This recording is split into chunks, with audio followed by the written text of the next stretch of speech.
Hello, wine drinking people. Today is Friday, the 21st of October, and it seems like we got an event almost every week coming up, 2 or 3 of them at least, and once in a lifetime events like you've never seen before. And we do a port tasting every year. This is on annual events, and we usually don't get a huge turnout because there's not a lot of people that can sit down and drink 8 bottles of vintage port. Well, we got one Colheita on the table, but I love port, so we will carry on the tradition. Even if we only get 6 or 8 people that show up, we just get a lot more port to drink. It's a good tasting to come to if you're thirsty. And these are high-octane wines. 20% alcohol is quite a bit different than 13 to 14% alcohol, which is what your normal wines are. And fortified wine happened, well, because of war, of course. And England was at war with France, the 100 Years' War, so the English had to go and find their hooch somewhere else. So they sailed around to Portugal and found they had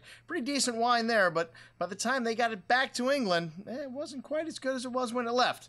So they decided to start adding alcohol to the port to preserve it, and thus port was formed.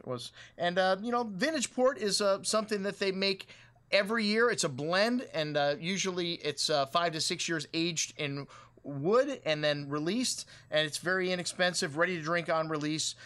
That's ruby port. Vintage port, after 2 years, they look at the pipes, these 100-gallon casks that they make port in, and they determine whether the quality is good enough to declare a vintage year, and then they bottle it after 2 years, unfined and unfiltered. So very different than the ruby ports you see without a vintage on them, and these ports last a long time. Hey, our old dog this evening is the 1948 Taylor Fladgate. We've had this wine before, an outstanding vintage, and hey man, if it's vintage port, it's already implied that it's an outstanding vintage because they only have 2, 3, a decade. That's it, every 10 years. So very, very limited in terms of the amount of bottles that are on the earth. So when these get old, they're very, very expensive. However, when they're in their first 20, 30 years of life, it's amazing the values you can find with these vintage ports. People collect them, and then as they get older, they stop drinking as much high alcohol, sweeter wines,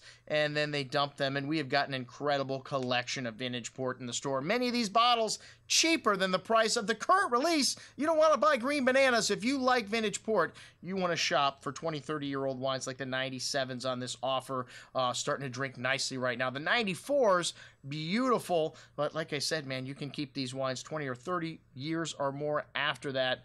And as we found, these 48s, 55s, still amazing. So check it out, everything we're drinking at our vintage port tasting on Friday, November 4th, and then everything vintage port in the store. Get ready for the holidays. I'm your host, Andrew Lampasoni, signing off for the Wine Watch, saying remember, always drink the good stuff first.